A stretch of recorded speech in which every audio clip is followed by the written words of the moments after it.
안녕하세요, 대전입니다. 지난번 방송에서 NCAA와 디비전 그리고 체육 특생들이 어떤 과정을 거쳐서 스카우트 되는지 등에 대해서 알아봤는데요.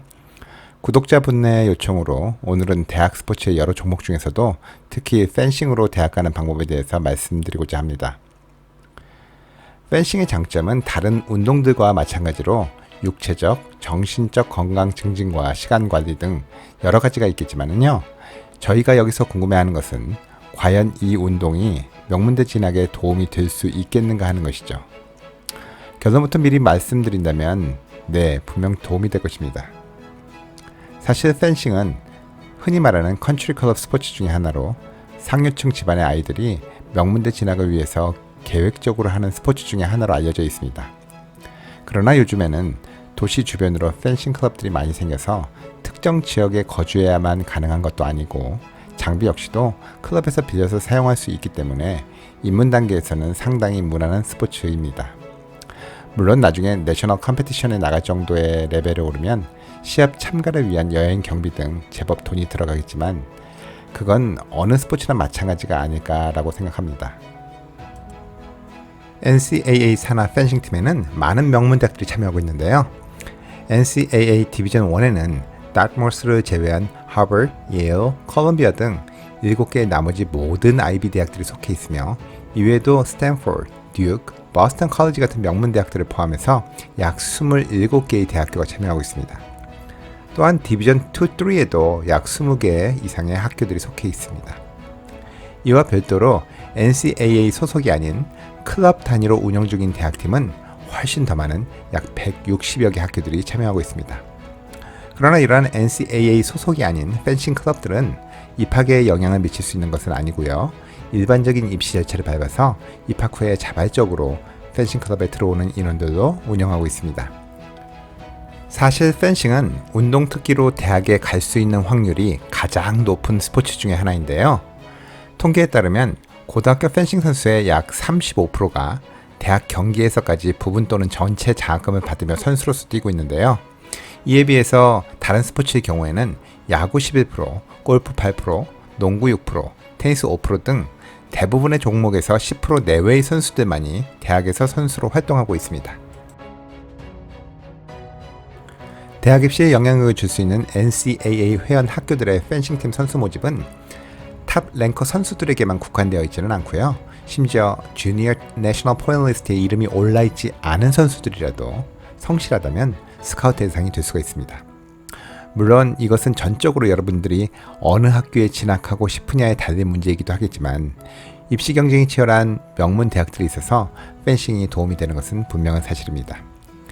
NCAA 디비전 1, 2, 3에 속한 많은 대학들이 펜싱 선수들을 스카우트하기 위해서 노력 중이고 현재 46개 대학이 NCAA 승인 펜싱 팀을 운영하고 있습니다. 이들 팀들의 코치들은 선수 스카우트 위해서 NLI, National Letter of Intent와 같은 공식 계약서나 Like Letter, Pink Letters 등과 같은 입학 제안서를 사전에 보내기도 하고요. 얼리 단계나 Regular Application 단계에서 입학 사정위원회에 특정 선수의 입학을 강력히 요청하기도 합니다. 이렇듯 펜싱이 대입에 도움이 된다고 해서 갑자기 펜싱에 올인하실 분들은 없겠지만 아무튼 펜싱으로 대학을 가야겠다 하는 생각을 조금이라도 하신다면 다음과 같은 부분들을 반드시 고려하셔야 하겠습니다. 먼저 가고자 하는 목표 대학들을 신중히 선택하셔야 합니다. 그 학교의 펜싱 팀이 얼마나 유명한가에 상관없이 해당 대학의 학문적 추구나 전공 과목에 대한 전문성, 위치, 환경, 문화 등에서 나에게 적합한지 확인하셔야 합니다. 다시 말씀드려서 펜싱만이 학교 선택의 유일한 기준이 되어서는 안 된다는 말입니다.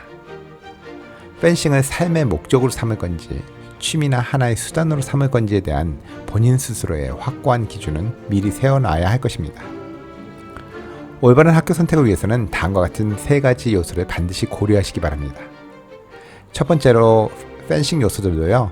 그 학교의 펜싱 프로그램과 코치진 등 자신의 펜싱 실력에 도움이 될지를 먼저 살펴봐야 할 것입니다. 두 번째로는 학문적 요소들도 학교의 학문적 명성과 학습 환경 등 자신의 미래의 성공을 위한 발판이 될 수 있는 학교인가를 고려해야 할 것입니다. 마지막으로는 생활 요소인데요. 펜싱 선수들만이 아닌 모든 대학 신입생들이 함께 고려해야 하겠지만 대학이 위치한 도시의 문화와 환경, 시설 등을 고려해야 할 것입니다. 대학 기간에 4년 내지 5년 이상을 지내야 하는 곳이기 때문에 그곳에서의 내 모습을 미리 상상해 보는 것도 중요한 일입니다. 다음으로 펜싱으로 대학을 가고자 하는 분들이 반드시 고려해야 하는 것은 NCAA 디비전 1 펜싱팀의 프로그램은 일반적으로 시즌 중에는 주 5에서 6일의 강도 높은 훈련이 요구된다는 것입니다. 펜싱팀의 훈련 강도는 학교에 따라 다르지만 펜싱 인류팀 선수들에 있어서 대학생활은 대개 펜싱이 최우선시됩니다. 따라서 선수들은 대학과 스카우트 동의서에 사인하기 전에 이러한 대학생활에 대한 충분한 이해를 한 후 결정하셔야 할 것입니다. 물론 이미 이전 방송에서도 말씀드렸다시피 디비전 2와 3의 펜싱 팀들은 훈련과 시합 일정이 훨씬 여유가 있는 편이지만 이들 팀들 역시 어느 정도 이상의 정규 훈련과 시합은 요구가 됩니다. 펜싱을 잘하면 명문대에 갈 수 있다는 말이 어떤 학생들에게는 상당히 근사하게 들릴지는 몰라도 펜싱 코치가 직접 스카우트 할 수 있는 자리는 매우 제한적이라는 사실을 잊지 말아야 합니다. 즉, 몇 자리 안 되는 그 자리를 차지하기 위해서는 학생 본인이 진학하기를 희망하는 대학의 펜싱 코치 눈에 띌 수 있도록 적극적으로 행동해야 한다는 말입니다. 또 하나 명심해야 할 것은 학생 본인이 가기 원하는 대학의 레벨에 맞는 학습 능력을 갖추어야만 합니다. 아이비리그 대학들을 포함한 소위 명문대학이라고 불리는 대학들은 그저 그런 학업 성적을 가지고 있는 최고 랭킹의 펜싱 선수보다는요, 주니어 포인트 리스트에서 하위권이더라도 학업 성적이 우수한 학생을 선호하는 경향이 있습니다. 고등학교 펜싱 선수들의 꿈은 NCAA 디비전 1 펜싱 팀 26개 대학 중에서도요, 엘리트 그룹에 속하는 최상위 13개 학교에 들어가는 것이라고 볼 수가 있는데요. 이 13개 학교에는 콜롬비아, 프린스턴, 하버드, 예일, 브라운, 유펜, 스탠포드, 듀크, 코넬, 노스웨스턴, 노르데임, 펜스테이트, 와이어스테이트 등이 있습니다. 이들 최상위 13개 펜싱 팀의 스카우트하는 학생들은 매년 80에서 100명 정도가 되는데요. 고등학교 주니어 기간, 즉 11학년 때 주니어 포인트 리스트 상위 50위권 내라면 이들 13개 학교에 스카우트 될 수 있는 상당히 유리한 고지에 있다고 볼 수가 있겠죠. 그러나 이들 학교 중 아이비 대학들과 같은 명문 대학들은 선수가 반드시 학교가 요구하는 최소 학습 능력, GPA나 SAT 같은 점수들을요, 갖추어야 특례 학생으로 스카우트 될 수가 있습니다. 펜싱 실력의 검증을 위한 자료로는 미국에 기반이 있는 학생들은 주니어 포인트 리스트만으로 충분하고요. 특히 명문 대학들의 경우에는 카뎃 내셔널 포인트 리스트 등의 랭킹을 고려하지 않기 때문에 부모님들께서는 수천 불을 들여가면서 국제 카뎃 이벤트에 자녀를 굳이 참여시킬 필요까지는 없습니다. 이들 대학들은 유학생 펜싱 선수들도 스카우트하고 있는데요. 유학생들의 경우에는 주니어 카뎃 월드 챔피언십과 같은 메이저 국제 토너먼트 등에서의 성적을 주요 자료로 삼고 있습니다. 대학들의 스카웃은 선수들의 고등학교 11학년이 시작되는 9월 1일부터 가능한데요. 단 메일이나 전화로만 가능하고 대면 면담은 11학년이 끝나고 12학년으로 올라가는 여름방학 기간부터 가능합니다. 그러나 이 기간 전에라도 대면 면담을 할 수 있는 한 가지 예외가 있는데요. 고등학교 선수가 비공식적으로 학교를 직접 방문하는 경우에는 코치를 직접 만나서 프로그램에 대해 직접 상의할 수가 있습니다. 그러나 이 경우에도 학교의 펜싱 프로그램에 대한 이야기지 구체적인 스카웃에 관해서는 미리 이야기할 수가 없습니다. 앞서 말씀드린 최상위 13개의 펜싱 팀에 못 들어갔다 하더라도 NCAA 디비전 1에는 상위 13개 팀 외에 또 다른 13개 학교가 더 있고, 또한 디비전 2와 3에 속하는 22개 이상의 대학들도 펜싱 선수들을 스카우트하고 있습니다. 디비전 2와 3에 속하는 학교의 펜싱 팀에서는 굳이 주니어 포인트 리스트가 스카웃에 그리 큰 영향을 미치지는 않습니다. 비록 순위가 낮거나 아예 없더라도 본인이 갖고 있는 펜싱 기술을 코치에게 잘 보여주고 학교에서 요구하는 수학 능력을 갖추는 것이 훨씬 중요할 수가 있습니다. 이러한 디비전 2와 3에 속하는 학교들에도 존스 홉킨스, MIT, NYU, 칼텍, 웰슬리, 브랜다이스와 같은 명문 대학들이 포함되어 있습니다. 이러한 학교들은 디비전 1의 학교들과는 달리 그리 공격적인 스카웃을 하지는 않는 편이기 때문에 학생이 원하는 학교의 코치에게 미리 컨택해서 적극적으로 입학 의사를 전달하는 것이 입학에 유리하게 작용할 수가 있습니다. 마지막으로 펜싱으로 대학 보내기를 희망하는 부모님들이 하실 수 있는 몇 가지 실수에 대해서 말씀드리고 방송 마치려고 하는데요. 그 첫 번째가 드림스쿨에 올인하는 것입니다. 이따금씩 오로지 한 학교에 모든 정성과 에너지를 쏟는 학생과 부모님들을 보게 됩니다. 물론 정말 가고 싶은 드림스쿨을 정하고 그 목표를 위해서 노력하는 것은 중요한 일입니다. 그러나 오로지 한 학교에만 집중하고 다른 학교들은 거들떠 보지도 않는다면 입시 과정에서 생기는 다양한 변수와 실수로 인해서 원하는 학교에 입학이 좌절되었을 경우에 선택할 수 있는 다른 옵션이 없게 됩니다. 언제나 오픈된 마음으로 플랜 B와 C를 염두에 두시기 바랍니다. 두 번째 실수는 명문대학의 명성에 지레 놀라서 지원하지 못하는 경우입니다.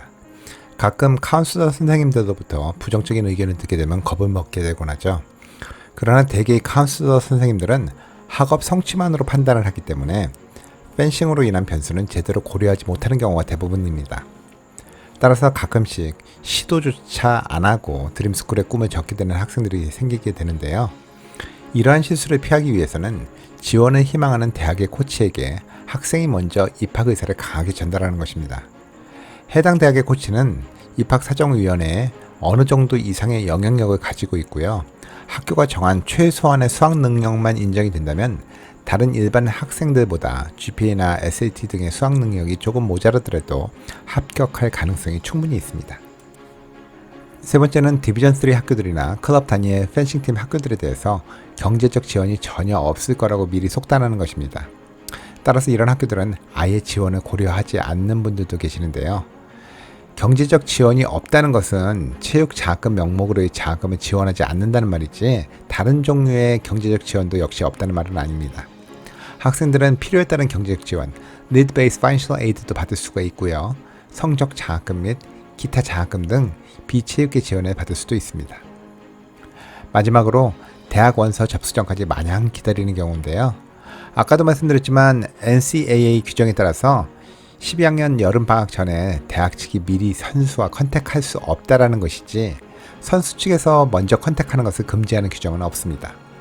따라서 비록 랭킹이 낮거나 주니어 포인트 리스트가 없다 해도 만약 충분한 실력이 있다면 주니어 때라도 가고 싶은 대학의 코치를 미리 만나서 자신의 실력과 의지를 충분히 어필하는 것이 보다 적극적이고 효율적인 입학 전략이라고도 할 수 있겠습니다. 이상 체육 특기로 대학 입학을 위한 펜싱의 사례에 대해서 말씀드렸습니다. 구독해 주셔서 감사하고요. 지금까지 입시 전문가 대던이었습니다. 감사합니다.